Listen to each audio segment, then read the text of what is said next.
Well, how's everyone doing? This is Robert, and this is a Concerned Forum. How do you guys feel here in New York with this cold weather that we're finally starting to have? It's almost bringing back those childhood memories of when winter was really winter. And it's damn cold out there, it truly is. Well, where do we stand? Where do we stand? You know, something I want to say, you know, we have to, and I know some people are kind of curious because they're saying, gee, you always talking about Trump. Well, I mean, let's face it. Unfortunately, Trump is a world leader, like it or not. On the other hand, what does that say about the United States when we decide to have an active, convicted criminal as our chief executive? But, hey, I'm not even going to say time will tell because we know what Donald is all about. You know, that's one thing I agree with Whoopi Goldberg about. You know, somebody tells you that they're a rat, you should take their word for it. But see, the thing is, we have to be careful. I have to be careful. You have to be careful. And when I say be careful, that we don't, make Trump the whole objective of our wrath. In other words, we get lost in the source, just talking about Donald. And that's no good. That's no good either, see? Because that would mean that we will be taking our eyes off the ball. We always have to remember, Donald Trump, he's not the disease. He is the symptom of the disease, right? It's like gonorrhea.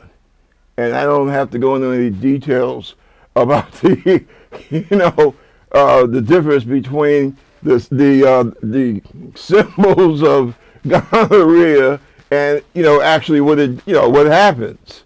But you should have, you should get the idea. And that's what we're dealing with now. Oh, and for that person that called me the other day, yeah, I am very rough around the edges. I started out in the tenements, I grew up in the projects, and I really grew up with my tours both in the Army and then in the Navy. So yeah, I do have a college degree, but I am still that kid out of the projects. I don't forget where I come from. And I think that what we've had in this country for too long, we've had too many well-spoken, genteel people who have basically run this train called America into a brick wall. And it's time that people start being real. I'm not talking about just having a filthy mouth. I leave that for Donald Trump. As a matter of fact, he's the most filthiest mouth politician that we've had in America in a long time. See, I'm not, but I'm not talking about that. I'm just talking about what's the expression now that everybody, I guess it's supposed to mean that you're hip. When you say, yeah, well, I speak truth to power. Well, I attempt to speak truth to everyone. And that's all I have to say on that subject. Now, I'm curious, where are the religious folk? The churches, the synagogues, the mosque, the people from Buddhist temples, the Quakers. Where is everyone? I saw this loudmouth blockhead in Texas crowing. You want to talk about rough around the edges. I mean, this guy was crowing. When was this? Yesterday? Threatening the cities of America if they don't knuckle under and, welcome the stormtroopers into their cities to remove immigrants. And I'm saying, well, especially, and this is what really pisses me off, because I guess I can call myself a former Catholic, because I left the church sometime after I got came off of active duty with the Navy. Funny because if I had continued to stay in the Navy and worked it so I basically was stationed overseas, I would probably still be a Roman Catholic. But when I came back here, I didn't see the benefit in being an American Roman Catholic. I just couldn't see it. I respect our President Pope Francis.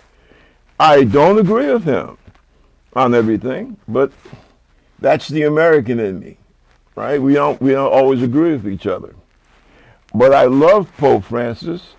I think that he is a man that is, really trying to find his way to salvation, which is more than I can say about most of the religious figures here in the United States. But I'm just wondering, where is what's his name, Dolan, if I'm not mistaken, the Archbishop, the Cardinal here of for New York City, and the surrounding area. Where is he? I would like to see a line of priests, rabbis, imams, Buddhists, a line of those folks in front of a residence or any type of center where you have immigrants. And I would like to see them basically do a sit down. I would be happy to be there with them and let them drag us off, let them drag us to jail the same way that Martin Luther King and the priests and rabbis back in the 60s and early 70s used to do. Because you cannot, on the one hand, say that you are preaching the message of God while at the same time you see evil taking place and you don't do anything. Now, my God, when it comes to my sex life, the Catholic Church is all over, contraception. The American Catholic Church is all over people. Contraceptive, abortion, but we're talking about the dignity of human beings that are already here, right? These are adults and children. These are people, no doubt about it. The church doesn't seem to have a voice when it comes to their dignity. I don't understand that. I really don't. And it's something that really bothers me. Now, I'm not a religious person anymore. And I tell you, I think that how I commune with the Creator, that's kind of to a point, that's a personal affair. I say personal in that I am more concerned about how we deal with our fellow human being as opposed to what religious organization that we're in. However, the most moving thing, and one of the only things I've ever had real interest in the Bible, is the Sermon on the Mount. And, it's funny because Christ and his words really moves me. It really does. But that's why I say I don't really get off into religion.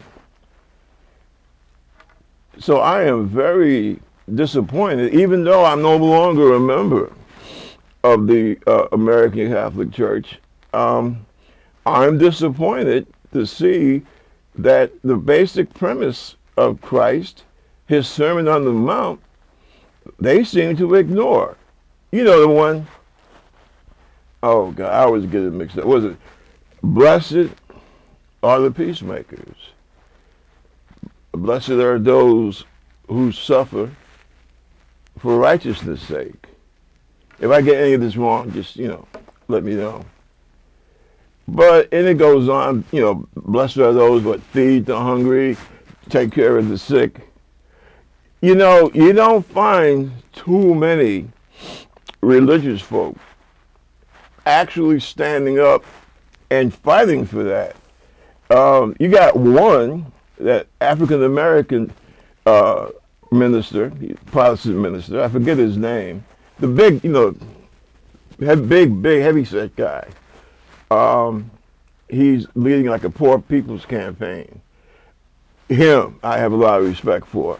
But generally, you don't see the clergy of any of these religions, out there, basically raising hell and saying, no, this, we're not going to let this go down unchallenged.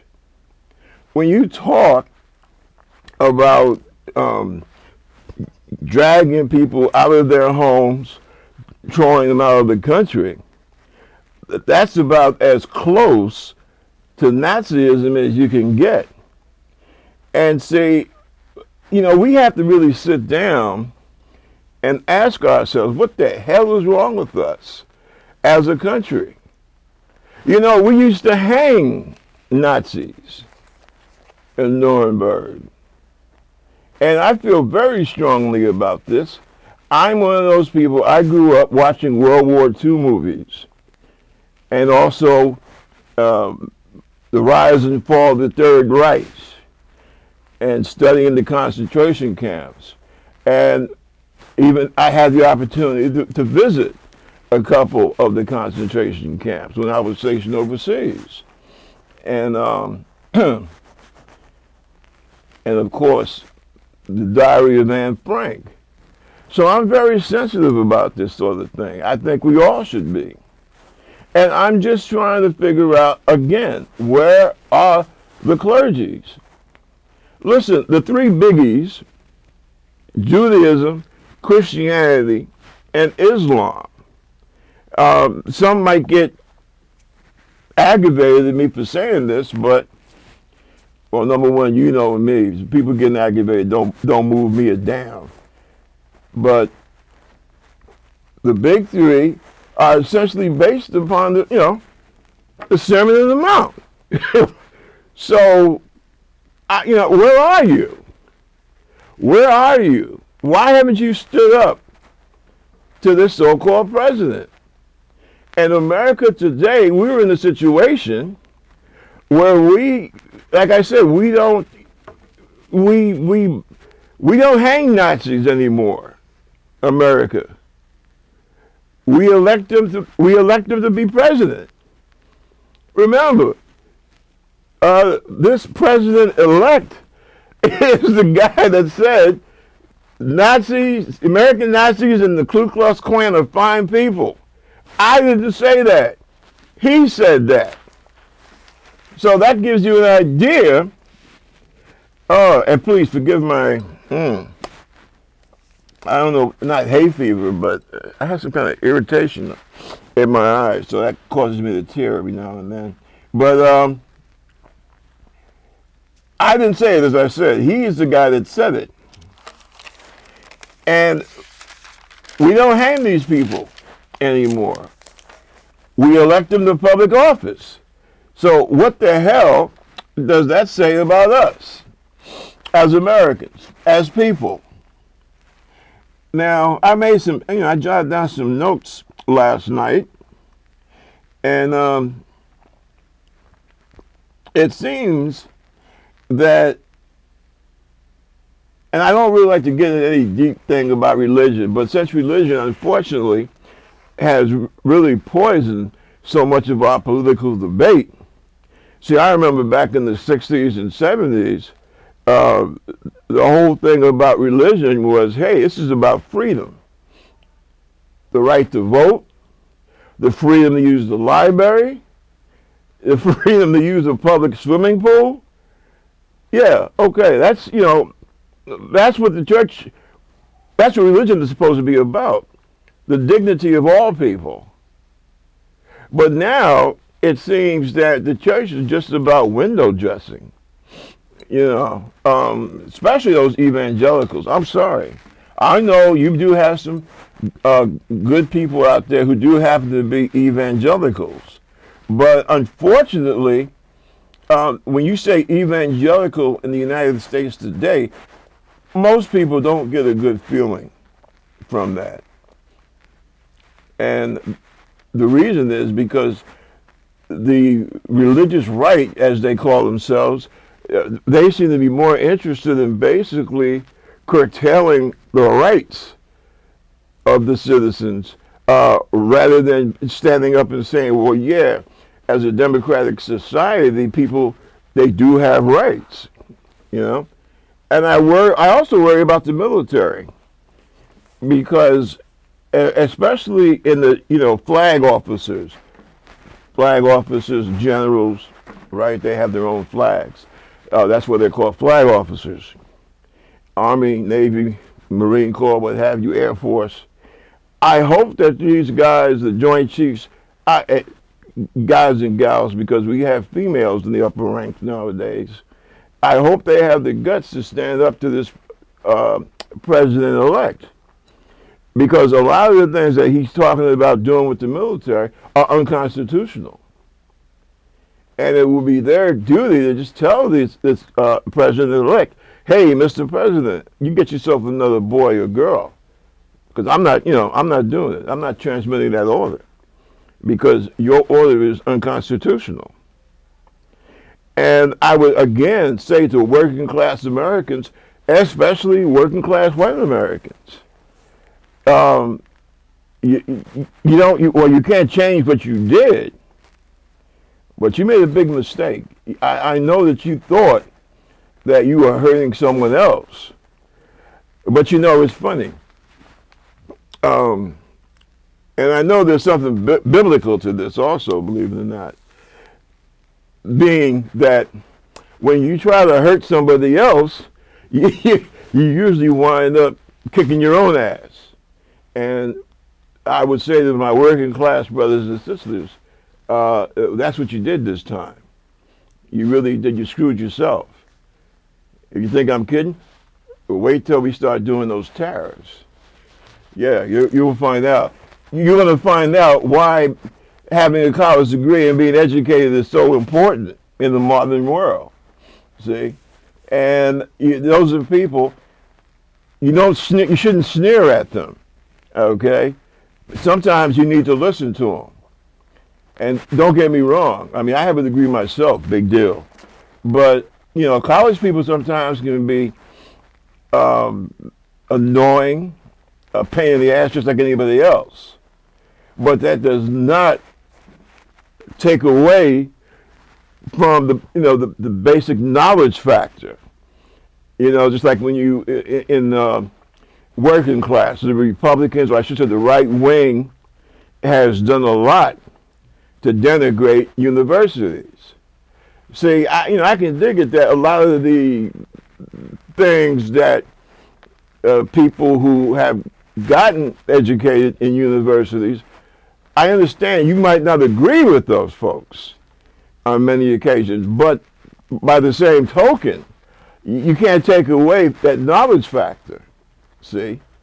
And I would remind, especially Republicans, I would remind some of you folks that once upon a time, you had those same ideas until you got into politics and you were in politics for a while and you discovered that thing or that person, right, called a donor, okay? And that's when the knowledge and education that you picked up in college, that's when you started to essentially turn away from it. Because it didn't suit your economic needs to try and make a little money while you're in politics, you see. And that's also the second problem that we have trying to maintain this democracy, which goes back to the unequal diversity of wealth in this country. You know, the rich getting richer and the poor getting poorer. And the question needs to be asked, how in the hell, when you have wealthy people, and nowadays when we talk about wealth, we're talking about people that control entire industries. How can you expect to maintain a democracy when you have people like, what's his name, that guy from South Africa, with the cars and the spaceships? You know what I'm talking about. I think he's the richest person on the planet. You know, how in the hell, oh, and he's also supposedly in Trump's pocket, or Trump is in his pocket, however you want to look at it. How in the hell can democracy survive when you have a situation where some guy can, you know, have a quiet dinner with some congressman or senator, and well, here, look, here's $1 million for your campaign fund. Oh, hey, let me, you know, I won't be a piker. Here's $2 million. What is democracy supposed to do? See, I would say to working class folks, this past election, you let yourself be bought cheap, real cheap. You see, as a working class American in 2024, 2025, 2026, 2027, or let's just say at this time in the 21st century, the only thing that you've got is your vote. And those of you who stayed at home or threw your vote to Trump, you sold yourself cheap. You allowed yourself to be pimped, right? Just like a lady or a guy who has performed what they call the oldest profession. You're no different. And I know some of you out there are real angry when I say that, but it's the truth. You have been pimped, America, and you have been pimped well. And the fun will start in February. I say February. He gets sworn in, was it January 20th? So I think that we're going to be in for a very, very rocky road. And now if I can continue to try and read my own chicken scratch here, we essentially have put this guy in there who apparently loves Nazis. And that's another thing. Religious people. This guy stands up and he publicly humiliates, laughs at handicapped people. And I'm wondering, you know, again, where is the religious? Where are you religious people? Again, calling the church, calling the synagogue, calling the mosque, calling the Buddhist, where are you? We have a guy, I repeat, who loves Nazis, right? Laughs at handicapped people, has a charity or had a charity that stole money from veterans and children. And where is the church? You actually had people out there in these churches rooting for Trump's election. You know, what have we become? And no, No, this is not just politics, people. And I don't know, what does someone have to do to make folks understand? This is not just politics. This is about who the hell we are. And then you have these people, oh, well, Joe Biden pardoned his son. So freaking what? Listen,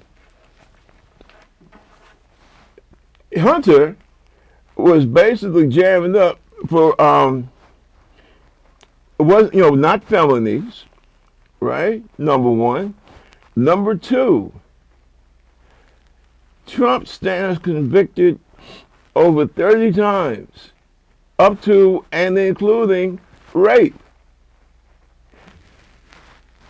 I don't hear anything, right? And those Democrats who walking around saying, "Oh, well, I'm disappointed in President Biden," oh, screw you, okay? you know, you're not Democrats, you're a-holes, okay? Because you're part of the problem. The Democrats who are publicly putting down Joe Biden right now are part of the problem. Okay, let me explain again. All the crimes that Trump should be in jail for instead of the White House. We also have to thank some of our cowardly federal judges for letting him get away with this. The things that he's gotten away with. And I tell you something, all the crap that he has done and said, I'm still burnt up about those top secret documents. Why? Because that's something I know about intimately. And I know what's supposed to happen in cases like that. And the Attorney General that Biden picked basically let Trump get away with espionage, as far as I'm concerned. And I think I know about it. I think I know better. Having had a cosmic top secret clearance, I think I know a little bit more than the average person. And I'm wondering why we allowed this guy to get away with this crap. Some of us are so full of hate that this guy can drop an atomic bomb on the country, a part of the country, and we'll just shrug our shoulders and say, oh, well, that's what he wanted to do. That's how low we have sunk as a nation. I do understand why people are running out of the country. I really do. And I tell you quite frankly, I don't know if that's the right thing or not. I really don't know. Stay here and fight, or get the hell out and try and live a sane life somewhere else. I don't know. I mean, believe me, I'm used to globe trotting. But I don't know if me as an American, and especially a black American, I don't know if that would be the right thing to do. I keep seeing that flag in my mind, the American flag. And I keep thinking about all the pain and misery that people flying that flag have caused my people. But by the same token, I also think about all the blood that black folks have given to build this country and to defend this country. And that's it's something to really think about. The average American does not realize what this country owes to black Americans. Maybe they don't want to think about it. I don't know. Maybe that's why our kids go to school and they don't know a damn thing about history and government, because some people think it's too embarrassed to teach that in the schools. The BS about 1619 and that other thing they were fussing about. It's just so much crap. It truly is. Anytime, and I say this to anyone, I don't care what color you are, if you want to find out, if you hear some black person saying, oh, well, yeah, we built this damn country, And you think, oh, there's another black guy trying to play the race card. Don't listen to him. Carry your butt to a library, okay? As a matter of fact, carry yourself to the library, okay? Carry yourself to the Library of Congress, right? And you read for yourself. By the time most of the immigrants started coming over here, America was a going concern. We made it like that. All these universities, these fancy Ivy League universities, have a hand in the slave industry. Harvard, Brown, Yale, all of them. You talk about the industrial revolution. How do you think here in both America and Great Britain, how do you think they were able to invest in all these steam engines and what have you, right? Where do you think that money came from? African people built both America and Europe. And America grew to be a world power, okay? The greatest empire since Rome. My God, the greatest empire in our written history. You know, I mean, I'm not going to go into the supposed, ancient civilizations, Atlantis. I am talking about our written history, what we know for a fact. Okay? We made it. African people made America. It would not have risen to the world power that it became if it wasn't for black slavery. I'm sorry. That's how you got your start. Okay? And I don't know if I want to leave that. I really don't. I don't really know if it even matters.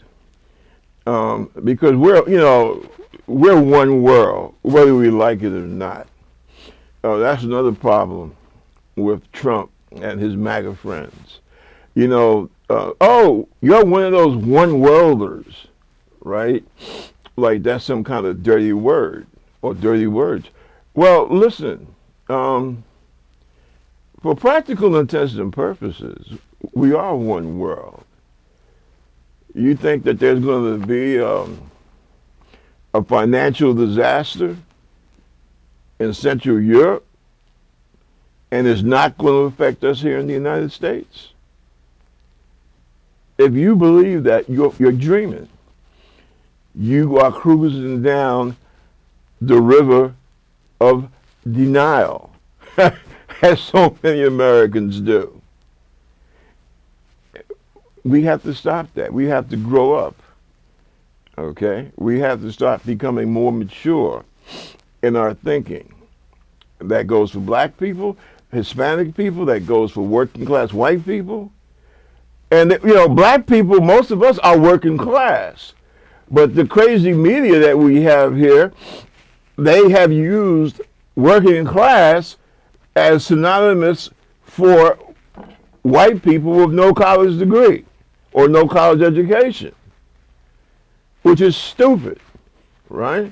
But, yeah, all of us. Right? And see, something else. I think I spoke about it last week. The whole idea of teamwork. If you ever played any ball in school, right? Or I was getting ready to say, or in the military. That's a chuckle. But if you ever played on an organized team, well, that's essentially what a country is supposed to be. That's not to, well, you're on my team, so that gives me the right to crawl around your bedroom, check your dresser drawer for condoms. No, we're not. It doesn't give you the right to talk about who to love and how to make babies or not make. No. But on the things that we all have to share together, yeah, that's where the teamwork comes in. You see. And I think that that's something that we have forgotten in this country. Well, I don't know if I should say forgotten, but we had an idea at one time. Now that idea is out the window.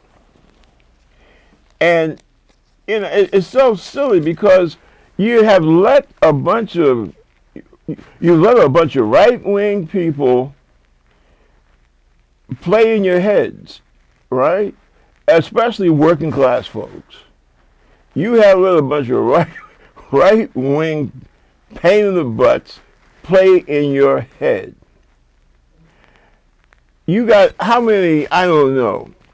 0.0007 in terms of trans people. And I mean, I talk about that because that really, that really freaks me out. Because they hear the right wing, they hear people like Trump and all the other right wing Republicans talk about it. We're being invaded by trans people, and they are kidnapping our fourth graders and taking the boys and turning them into girls. Oh my God! And I think I mentioned the other day. That's one of the reasons I don't listen. I don't look at Bill Maher's show anymore because I know he's not a MAGA freak, so to speak. But the crap that he said, basically, it scared the crap out of a lot of people for no reason. And you have to remember, working class people, most of them are very insecure, right? Especially the guys. Sorry, fellas. And listen, I lived amongst you. I grew up with you. All right? I shared with your fathers and your brothers.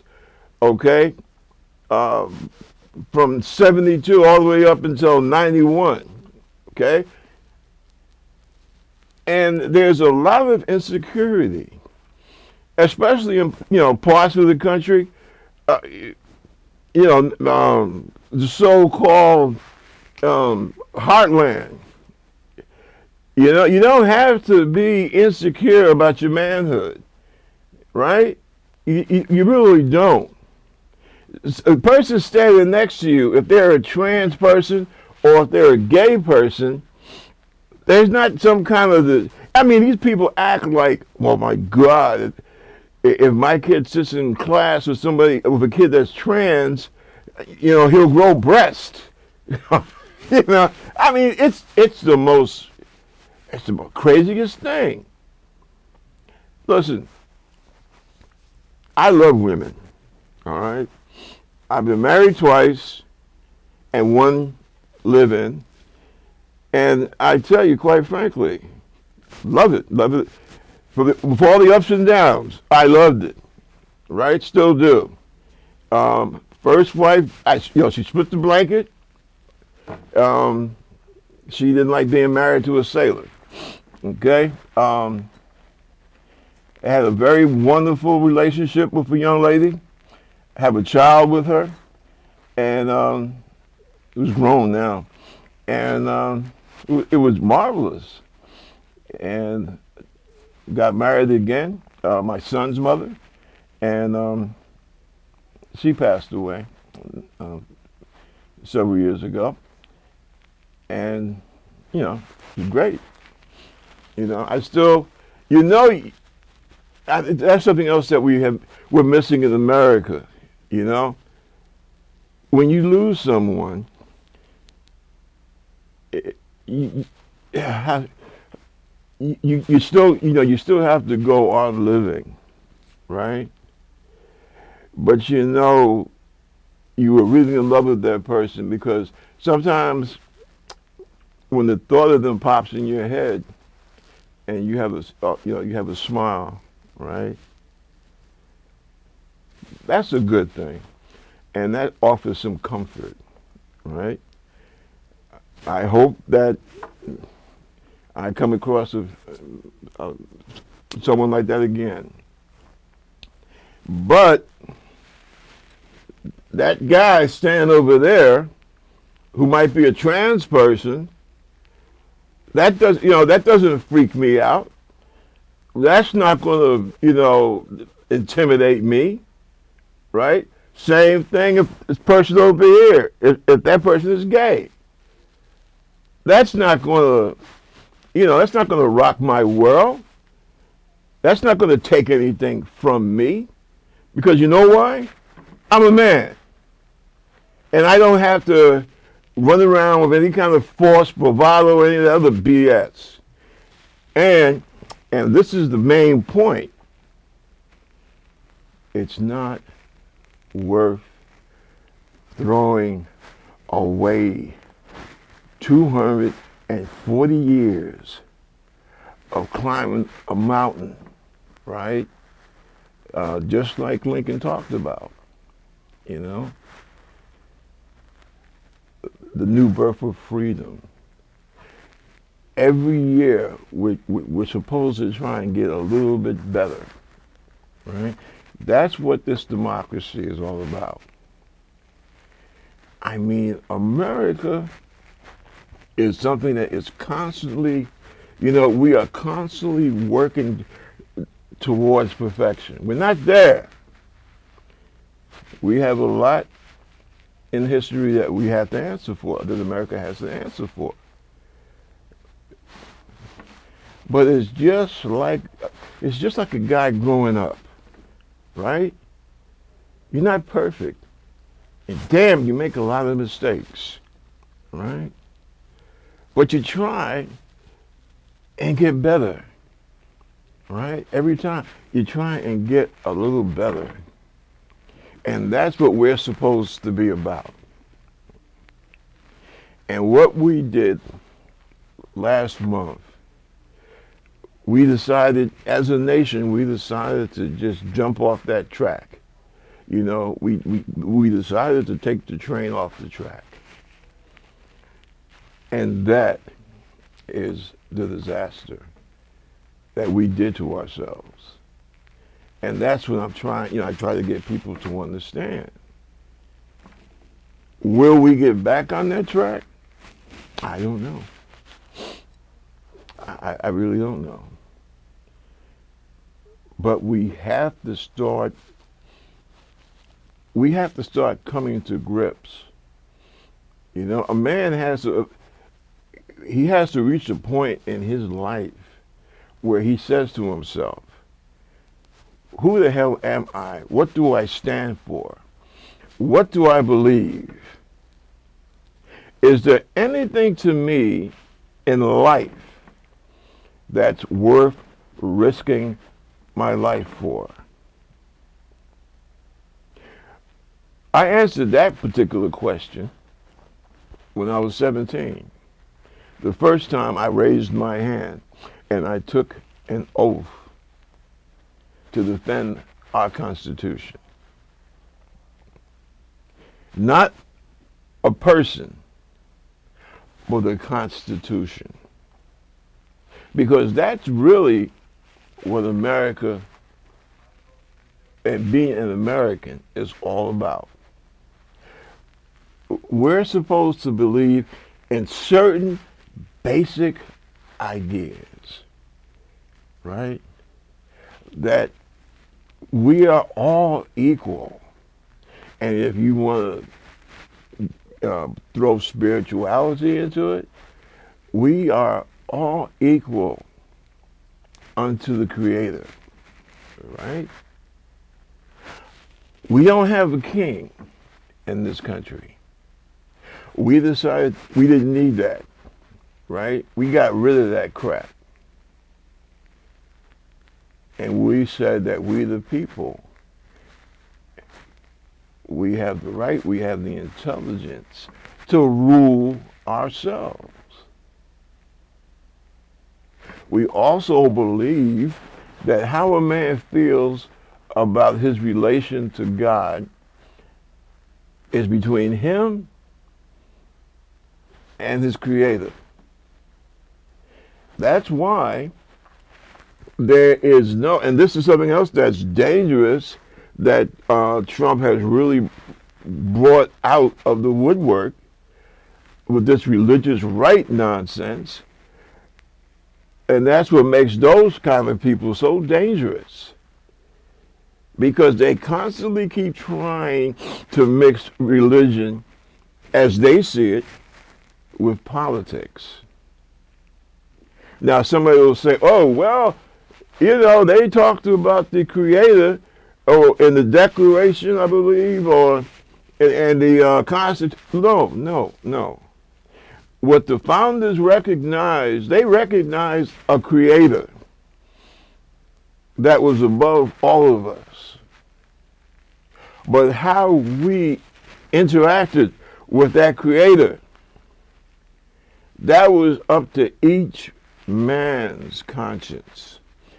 And the government had no business getting involved in that. See? There is no religious qualification for public office. And I tell you quite frankly, I think it's a damn shame that we have not had a Jewish president yet or a Muslim president. And hell, you saw what a big thing it was when Jack Kennedy got to the White House, first Catholic. And that is what, those are the things that we believe. We also finally realized that people of different colors were also equal as human beings. That a black guy had just as much right to vote, to run for public office, just like a white guy. And then we realized that, hey, you know what? Women, hey, they bring us into the world. Shouldn't they have the right to be treated as equal citizens, to make their own judgments about things? And we got that, we got that right. And now it seems that we are willing to backtrack on all of that. Those basic principles of American life. See, this is what makes us different from everyone else. The conservatives, I remember when Obama was running, and they said, oh, well, he doesn't get America. Oh, really? Actually, they were the ones that didn't get America. Yes, America is unique. And that's why we're unique.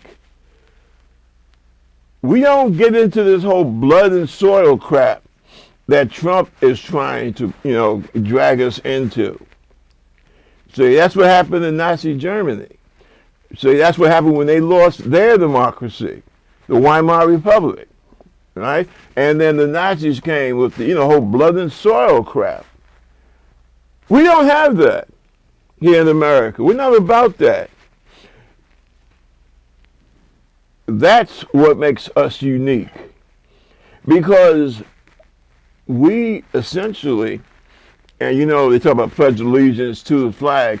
Actually, what makes us unique is that we pledge allegiance to some pieces of paper. But damn, what paper? Because those papers say we hold no loyalty to no man or woman. We owe loyalty to an idea. And when you folks, especially you working class folks and you Latino folks and you young black men, when you guys voted for Trump, what you did, you stabbed us in the back. You stabbed this country in the back because everything that this country stood for, that people fought and died for. You took it and you threw it in the damn toilet. And the sad, sorry thing is a lot of y'all don't even understand what the hell you did. And that is the crying shame of it. Seriously. So people ask me, are you thinking about leaving the country? I tell you quite frankly, I don't know. I want to run for city council. I've been wanting to run for office for a couple of years now. I don't know if I want to do it next year or if I just want to, how them right-wing folks down south say, if I want to go back where I came from. I really don't know. I know that while I have breath in my body, I will continue to fight for what's right. And we know what's right. It's written down on a damn piece of paper. How many things in this world can you actually stand up and say, well, I know that's right? Not a whole hell of a lot. But this, yeah, we know what's right.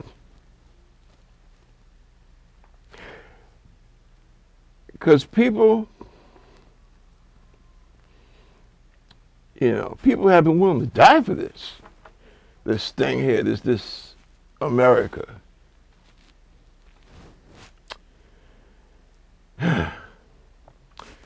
So it must be worth something. It must be worth something. Now, will people recognize that? They come to their senses? I don't know. I have no idea. But I do know,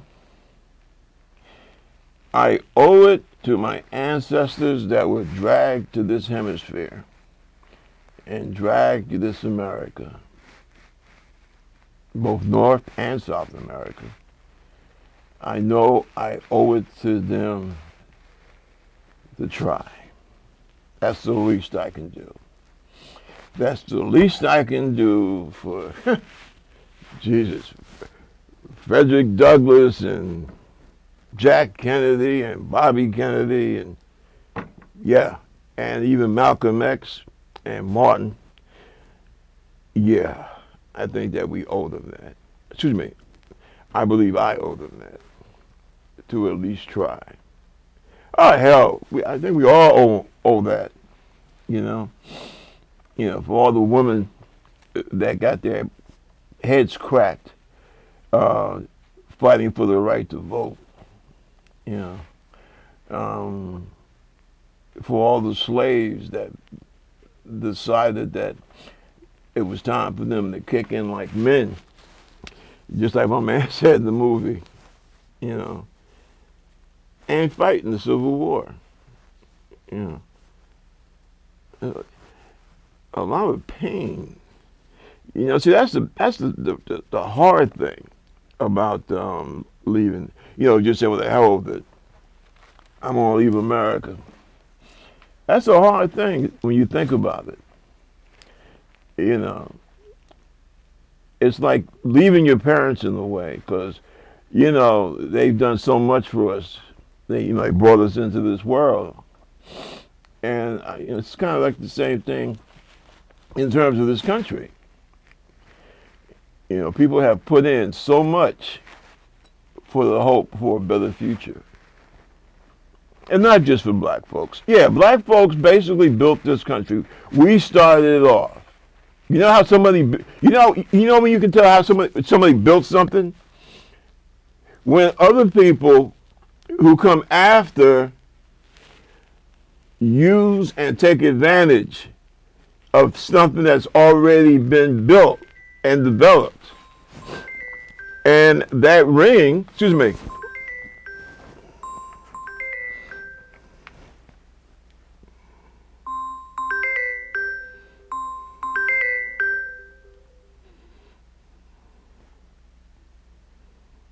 that that's my little timer. But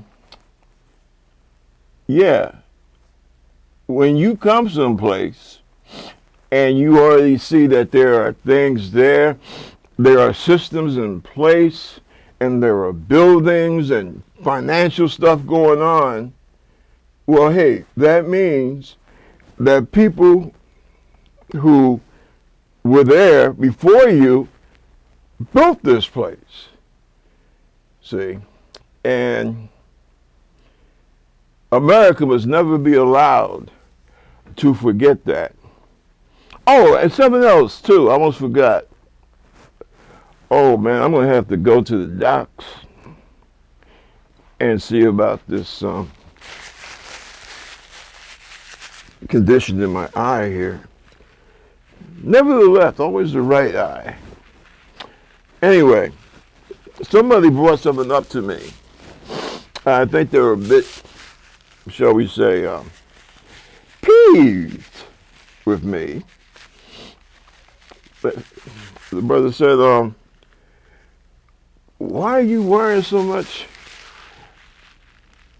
and talking about trying to find ways to fight when they come to take away those immigrants?